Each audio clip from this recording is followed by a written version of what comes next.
بسم اللہ الرحمن الرحیم۔ اللہ تبارک و تعالیٰ کے نام سے ابتدا کرتا ہوں جو بہت مہربان اور نہایت رحم والا ہے۔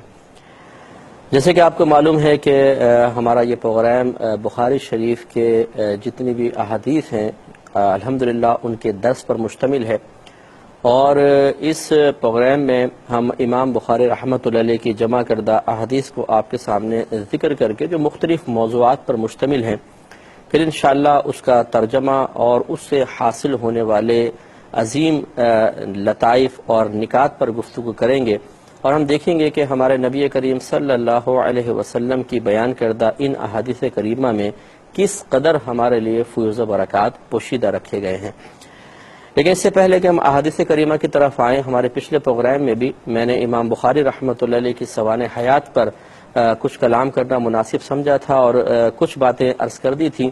آج انشاءاللہ اس سے آگے کنٹینیو رکھیں گے، پھر انشاءاللہ بخاری شریف کے بارے میں کچھ باتیں ہوں گی، اور پھر ہم نبی کریم صلی اللہ علیہ وسلم کی جانب سے عطا کردہ اس علمی وراثت کی طرف آئیں گے جس کے صحیح حقدار یقیناً علماء اسلام ہیں، اور ان کے ذریعے ہمارے مسلمان ہیں کہ وہ اس علمی وراثت کو حاصل کرنے کے بعد اس سے کما حقہ فیضیاب ہو سکتے ہیں۔ چنانچہ یہ واقعہ الخطیب بغدادی رحمۃ اللہ علیہ نے تاریخ بغداد میں نقل کیا ہے کہ امام بخاری رحمۃ اللہ علیہ ایک مرتبہ یہ خود اپنا بارے میں بیان کرتے ہیں کہ بچپن میں 10 سال کی عمر آپ نے پہلے مکتب میں گزاری، یعنی ابتدائی جو اسلامی تعلیمات ہیں وہ حاصل کی، اور اس کے بعد آپ ایک استاد تھے بہت بڑے حدیث کے جو داخلی کے نام سے معروف تھے، ان کے مدرسے کو آپ نے جوائن کیا۔ تو خود یہ اپنا واقعہ بیان کرتے ہیں کہ ایک دن جب وہ لوگوں کو حدیث پڑھا رہے تھے تو انہوں نے ایک حدیث کی سند بیان کی۔ سند کی وضاحت میں پچھلے پروگرام میں عرض کر چکا ہوں، اور اس طرح انہوں نے بیان کی کہ سفیان نے ابو زبیر سے اور انہوں نے ابراہیم سے سنا۔ جب یوں بات بولی تو میں نے کہا کہ حضرت تحقیق تو یہ ہے کہ ابراہیم نے ابو زبیر سے کوئی حدیث روایت نہیں کی ہے۔ تو وہ بزرگ اب ایک شیخ ہوں، بڑے محدث ہوں، جب اس طرح ان کے بارے میں کہا جائے جی آپ یہ کہہ رہے ہیں کہ فلاں نے فلاں سے سنی لیکن ایسا تو ہے ہی نہیں، تو انہیں تھوڑا سا جلال آ گیا، انہوں نے ڈانٹ دیا۔ امام بخاری رحمۃ اللہ علیہ فرماتے ہیں کہ میں نے ان سے کہا کہ آپ ایسا کیجئے کہ جو آپ کے پاس علمی ذخیرہ ہے حدیثوں کا، آپ جا کے اس کو ذرا دیکھ لیجئے، اگر واقعی جیسا میں عرض کر رہا ہوں ویسے ہی ہو تو تصحیح ہو جائے گی۔ اب وہ بھی بڑے بزرگ تھے، دیکھیں بڑوں کی باتیں بھی بڑی ہیں، اگر وہ اپنی انانیت پر جم جاتے اور ضد کرتے کہ نہیں جو ہم کہہ رہے ہیں بس صحیح ہے، تو یقیناً پھر وہ غلط بات شاگردوں تک پہنچتی اور پھر غلط آگے روایات چلتی رہتی۔ تو وہ حضرت کہتے ہیں، حضرت امام بخاری فرماتے ہیں کہ وہ گھر میں تشریف لے گئے اور اصل کا مطالعہ کیا، پھر واپس آئے اور مجھ سے کہا کہ لڑکے بتاؤ ذرا وہ سند کس طرح ہے۔ تو میں نے کہا کہ وہ یوں ہے اصل میں کہ زبیر نے عدی سے اور انہوں نے ابراہیم سے سنا۔ انہوں نے مجھ سے قلم لے کر اپنی کتاب میں اسی طرح لکھ دیا، پھر کہا کہ بیٹا تم نے بالکل سچ کہا ہے۔ امام بخاری رحمۃ اللہ علیہ کے بعد ساتھیوں نے ان سے پوچھا کہ جب آپ نے استاد داخلی کی اصلاح کی تھی اس وقت آپ کی عمر کتنی تھی؟ آپ نے فرمایا کہ 11 سال۔ تو ذرا تھوڑا سا غور و تفکر کیجئے کہ ویسے تو ہمارا موضوع انشاءاللہ احادیث ہیں، لیکن ان احادیث کو جمع کرنے والے کی ذہانت و فطانت اور اس کی خود اعتمادی ملاحظہ فرمائیں کہ 11 سال کی عمر کا بچہ، ہمارے ہاں 11 سال کی عمر کا بچہ گلی میں کرکٹ کھیلتا ہوا نظر آتا ہے، اور اس سے اگر دین کے بارے میں معلوم کیا جائے تو اس کو بنیادی چیزیں بھی معلوم نہیں ہوتی۔ تو اس سے آپ اندازہ کریں کہ جب اللہ تبارک و تعالیٰ کسی شخصیت سے بڑا کام لینا چاہتا ہے تو بچپن سے ہی اس کے اندر وہ اوصاف پیدا کر دیتا ہے، وہ نشانیاں رکھ دیتا ہے جن کو دیکھنے کے بعد لوگ بآسانی پہچان سکتے ہیں کہ آگے چل کر یہ ایک ننھا سا جو مطلب ایک ذرہ نظر آ رہا ہے بظاہر چمکتا ہوا ذرہ، وہ کتنا بڑا سورج بن جائے گا۔ تو اسی طریقے سے ہمیں بھی غور و تفکر کرنا چاہیے، اپنے بچوں پر خاص طور پہ نگاہ رکھنی چاہیے۔ بعض بچے ایسے ہوتے ہیں جو بچپن سے بہت ذہین ہوتے ہیں، فطین ہوتے ہیں، اور ان میں آگے چل کر بہت کچھ کرنے کی صلاحیت ہوتی ہے، اور اس صلاحیت کو ہم بآسانی ایک کامل اور گہری توجہ کے ساتھ سمجھ سکتے ہیں۔ ایسے بچوں پر اگر خصوصی طور پہ توجہ کی جائے، گھر میں بھی، اسکول وغیرہ میں بھی، اور دیگر بڑے اس پہ توجہ کرتے رہیں، تو ایسے بچے بہت زیادہ ترقی کرتے ہیں اور اس معاشرے کا بہترین حصہ بن کر ملک و قوم کی ترقی کے لیے بہت بڑا فریضہ سر انجام دے سکتے ہیں۔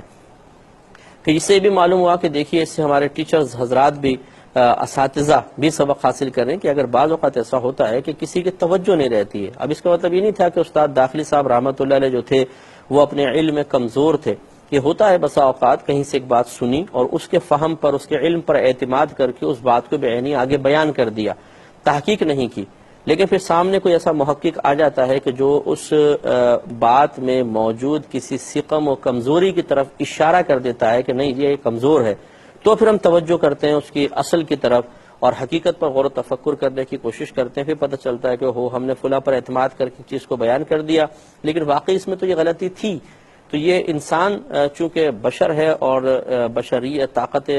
بشریت قصور اور کمی اور کوتاہی سے بچ جائے یہ نہیں ہو سکتا, کچھ تو کچھ ہوتا ہی ہے. تو اس میں کوئی معذاللہ استاد کے لیے بے عزتی کی بات بھی نہیں تھی, نہ استاد کے علم پر ہمیں شک و شبہ کرنا چاہیے. ہاں یہ ضرور ہے کہ ان کی عظمت کو ہم دیکھیں, پرکھیں اور ان کی عظمت کا اعتراف کریں کہ اپنے شاگرد سے, دیگر لوگ بھی تو بیٹھے ہوں گے نا, اپنے شاگرد سے ایک بات پوچھ کر اگر اس نے تصحیح کی ہے تو پھر اس کی اصلاح کر لینا اور پھر اسے لوگوں کے سامنے بیان کرنا, یہ بہت بڑی بات ہے. اگر آپ غور و تفکر کریں تو واقعی یہ نفس پر ایک بڑا گراں عمل تھا جو حضرت داخلی صاحب رحمۃ اللہ علیہ نے کیا, اس کو برداشت کیا. تو ہمارے آج کے جو ٹیچرز وغیرہ ہیں وہ بھی غور کریں کہ کیا وہ اس طرح کسی اسٹوڈنٹ کی کوئی بیجا مداخلت, جس کو مطلب ہم بیجا کہتے ہیں ورنہ وہ بجا مداخلت ہوتی ہے کہ غلط بات کو روایت کرنے سے بہتر ہے کہ اس کی اصلاح کی جائے, ہم اسے برداشت کرتے ہیں کہ نہیں کرتے. ہم غور کریں تو معلوم ہوگا کہ ہمارا ظرف تھوڑا سا کم ہے. اور پھر حیرت انگیز بات دیکھیے, 11 سال کی عمر میں اصلاح کرنا یہ کوئی معمولی بات تو نہیں ہے. تو اللہ تبارک و تعالی ہمیں بھی اور ہمارے بچوں کو بھی ایسا بنائے کہ وہ بچپن سے ہی بہت ہی ذہین و فطین ہوں اور اللہ تعالیٰ کے دین کی خاطر خود اعتمادی کے ساتھ کام کرتے رہیں اور اللہ تعالیٰ ان سے بہت بڑا کام لے لے. آگے یہ روایت کرتے ہیں کہ امام بخاری رحمۃ اللہ علیہ نے جب فرمایا کہ میں 11 سال کا تھا, پھر اپنے خود بیان کرتے ہیں کہ جب میں 16 سال کا ہوا تو میں نے ابن المبارک اور الوقیع کی کتابوں کو حفظ کر لیا تھا. بڑی بڑی کتابیں تھیں یہ, اور ان کے کلام کی معرفت حاصل کر لی تھی. پھر میں اپنی والدہ اور اپنے بھائی احمد کے ساتھ مکۃ المکرمہ روانہ ہوا.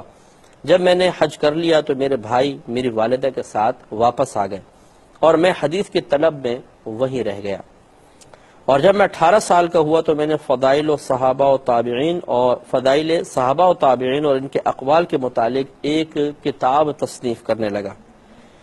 یہ عبید اللہ بن موسیٰ کی حکومت کے ایام تھے اور میں چاندنی راتوں میں رسول کریم صلی اللہ علیہ وسلم کے روضے کے پاس بیٹھ کر لکھا کرتا تھا, اور وہاں میں نے ایک کتاب التاریخ لکھی.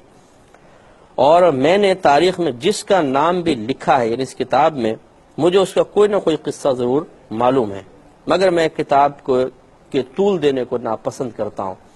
تو یہ امام بخاری نے 18 سال کی عمر میں بہترین کتاب تصنیف کی اور بڑی مستند کتاب ہے اور بہت ہی بہترین کتاب آپ نے درج فرمائی. اس میں تھوڑی سی توجہ کیجئے کہ ابھی آپ جب وہاں تشریف لے گئے ہیں تو 16 سال کی عمر ہے اور 16 سال کی عمر میں حج کیا. والدہ بھائی ساتھ ہیں, والدہ بھائی لوٹ گئے, آپ وہیں پر ٹھہر گئے. 16 سال کی عمر کتنی چھوٹی سی عمر ہوتی ہے. ایسی چھوٹی سی عمر میں ایک دوسرے شہر میں اکیلا رہ جانا علم کی خاطر کتنی بڑی بات ہے. ہمارے ہاں دین سیکھنے کے لیے ہم لوگ اپنی مسجدوں تک قریب نہیں جاتے ہیں, مدارس تک نہیں جاتے ہیں, علماء تک جانا پسند نہیں کرتے ہیں. بچہ ہاں دنیاوی تعلیم حاصل کرنے کے لیے جہاں بھی چلا جائے بعض اوقات اس کی جدائی کو برداشت کر لیا جاتا ہے اس کے دنیاوی مستقبل کی خاطر, لیکن اپنے بچے کے اخروی مستقبل کی خاطر دین سیکھنے کے لیے اسے اپنے سے جدا نہیں کرتے ہیں. نہیں بیٹا یہ سیکھ لو, بس دور نہیں جانا ہے. تو اس طریقے سے ذرا غور و تفکر کریں کہ ہمارے بزرگوں نے ایسے ہی تو نام نہیں پیدا کر لیا, انہوں نے بڑی قربانیاں دی ہیں اس دین کی خاطر.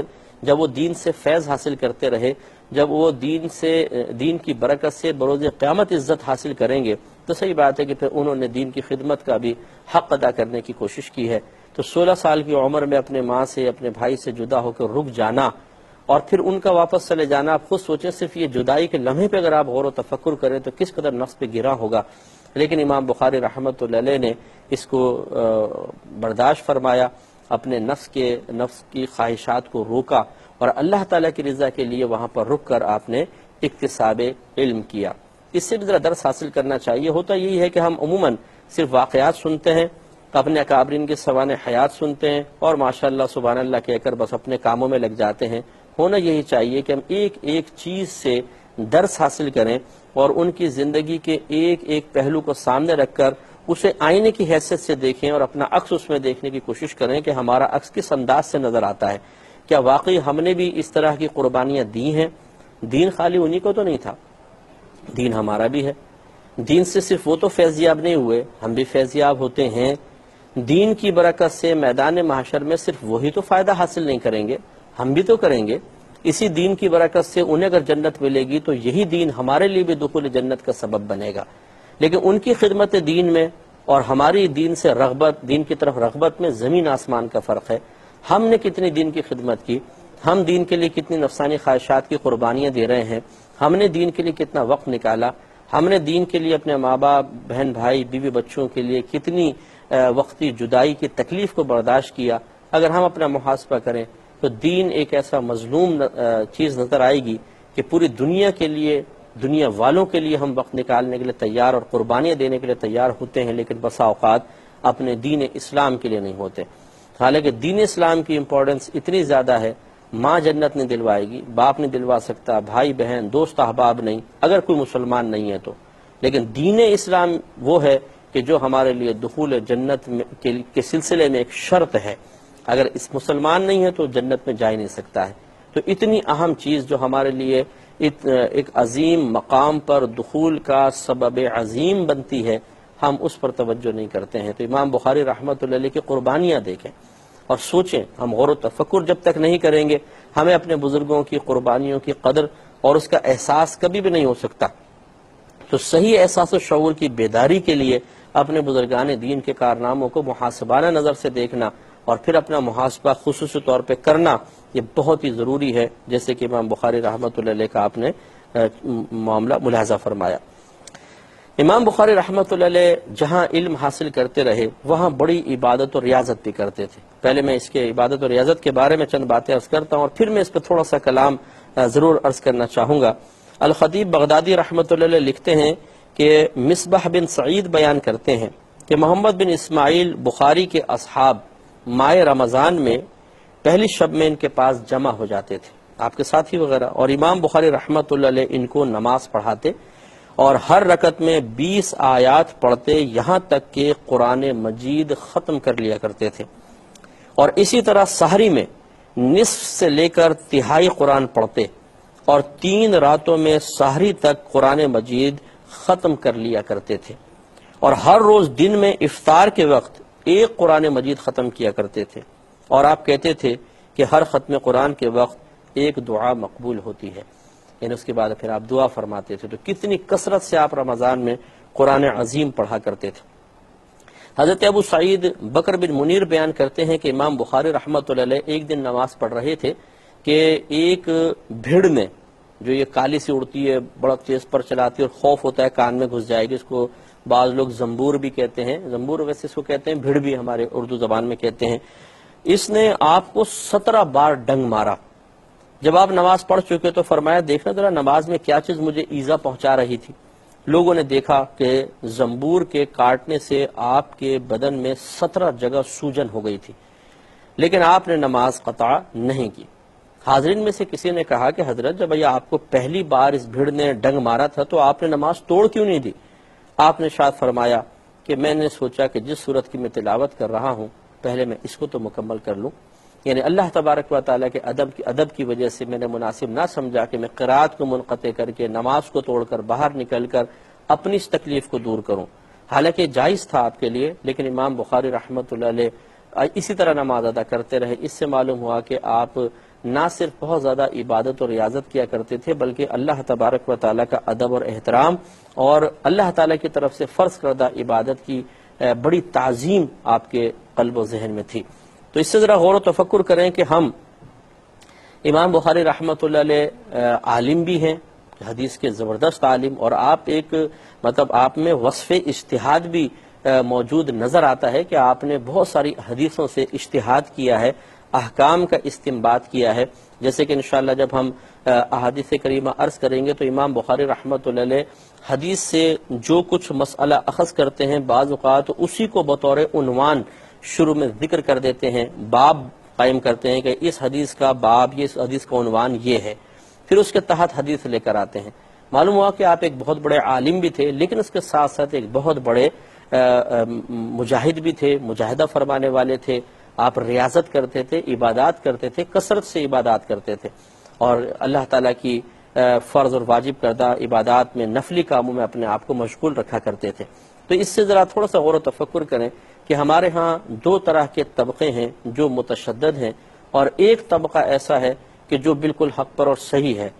متشدد طبقوں میں ایک طبقہ تو ایسا ہے کہ جو یہ کہتا ہے کہ صرف عبادت اور ریاضت ہی سب کچھ ہے، علم کو چھوڑ دیا جائے، بلکہ وہ علماء کی اور علم کی تضحیق کرتے ہیں، اور معاذ اللہ ثم معاذ اللہ علم کو یا علماء کو اللہ تبارک و تعالیٰ کی راہ میں، مقبولیت کی راہ میں رکاوٹ قرار دیتے ہیں. وہ کہتے ہیں یہ علماء ظاہر کیا جانے، یہ علم تو پڑھ کے جی انسان دنیا کی طرف مائل ہوتا ہے، ہمارے پاس کچھ اور چیز ہے، روحانی چیزیں ہیں. اور وہ اپنے متبعین کو علم سے اور علماء سے روکنے کی بھرپور کوشش کرتے ہیں. دوسرا ایک متشدد طبقہ ایسا ہے کہ جو صرف علم ظاہر پر توجہ کرتا ہے، اور ہمارے صوفیاء عظام جو روحانی ترقیوں کے قائل رہے ہیں اور اللہ تبارک و تعالیٰ نے ان کو روحانی اور پوشیدہ نعمتوں سے نوازا تھا، اس کا یکسر انکار کر دیتے ہیں کہ نہیں یہ چیزیں ہے ہی نہیں، صرف بس علم ظاہر ہے. تو یہ بھی مناسب نہیں ہے، یہ بھی ایک متشدد گروہ ہے. لیکن ایک نارمل گروہ ہے کہ جو یہ کہتا ہے کہ علم ظاہر بھی انتہائی ضروری ہے، اور اس کے ساتھ ساتھ عبادات اور ریاضات بھی ہونی چاہیے، اور اس طرح انسان اللہ تعالیٰ کی بارگاہ میں روز بروز روحانی ترقیاں حاصل کرتا چلا جاتا ہے. تو اس لیے یہی راہ اعتدال ہمیں اختیار کرنی چاہیے. یہ جو بعض لوگوں نے تصور قائم کیا کہ جی روحانی ترقی کرنے والا عالم نہیں ہوتا ہے، اور عالم جو ہوگا وہ روحانی ترقی کی طرف مائل نہیں ہوگا، یہ غلط ہے.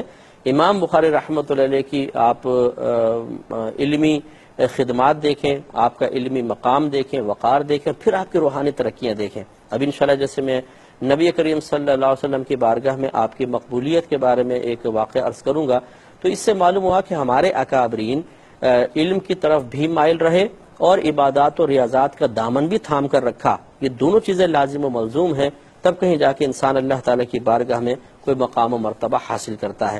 لہٰذا اگر کوئی ایسے اشخاص آپ کو ملتے ہیں جو بولتے ہیں بس تھوڑی بہت عبادات کرو، ذکر الہی میں لگے رہو، علم کو چھوڑ دو، یا اگر کوئی ایسا کہتا ہے کہ صرف یہ ظاہری علم حاصل کرو اور اس قسم کے معاملات کو ترک کر دو، یہ دونوں حضرات میں ان کو یہ نہیں کہتا ہوں کہ 100% غلط ہیں، ان میں بعض باتیں درست بھی ہو سکتی ہیں، لیکن یہ تشدد کی راہ ہے.